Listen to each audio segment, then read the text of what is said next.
Assalamualaikum teman-teman, welcome to our video. Kami dari kelompok 7 yang beranggotakan Sasna Hoironisa, Sani Irfan Fanani, dan Nila Dati Saidati. Di video kali ini, kita akan membahas sebuah tema dengan judul Pemahaman Individu dalam Teknik Testing. Pengertian pemahaman individu. Individu berasal dari kata Yunani, yaitu individuum yang artinya tidak terbagi.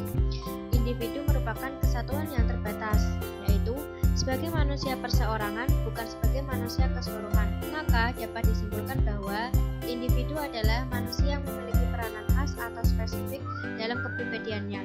Teknik-teknik dalam pemahaman individu dibagi menjadi dua, yaitu teknik tes dan non-tes. Dalam kesempatan kali ini, kami akan membahas mengenai pemahaman individu dalam teknik tes. Teknik tes merupakan teknik untuk memahami individu dengan menggunakan instrumen tes terstandar.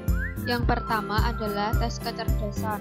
Kecerdasan dapat diartikan sebagai kemampuan berpikir yang bersifat abstrak.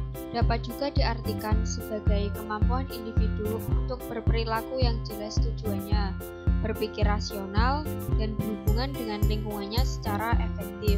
Tingkat kecerdasan atau IQ dengan klasifikasinya sebagai berikut. Yang pertama superior atau jenius, yang kedua normal, yang terakhir subnormal.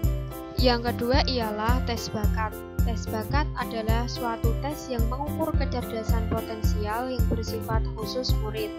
Untuk mengetahui bakat murid, telah dikembangkan beberapa macam tes. Seperti tes rekonik, tes ini mengukur kemampuan fungsi motorik, persepsi, dan berpikir mekanis.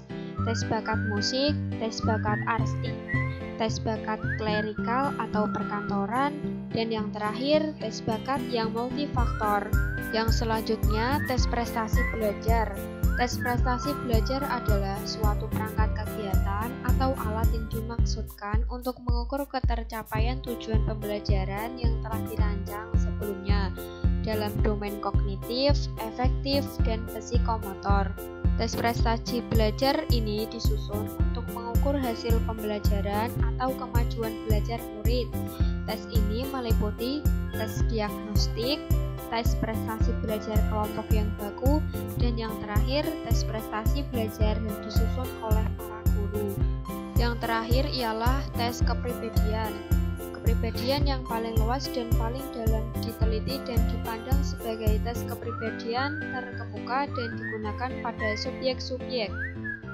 Tes kepribadian ini digunakan untuk mengukur sifat-sifat atau karakteristik primer dan sekunder, seperti sifat stabilitas emosi, rasa humor, seksual, dan sebagainya.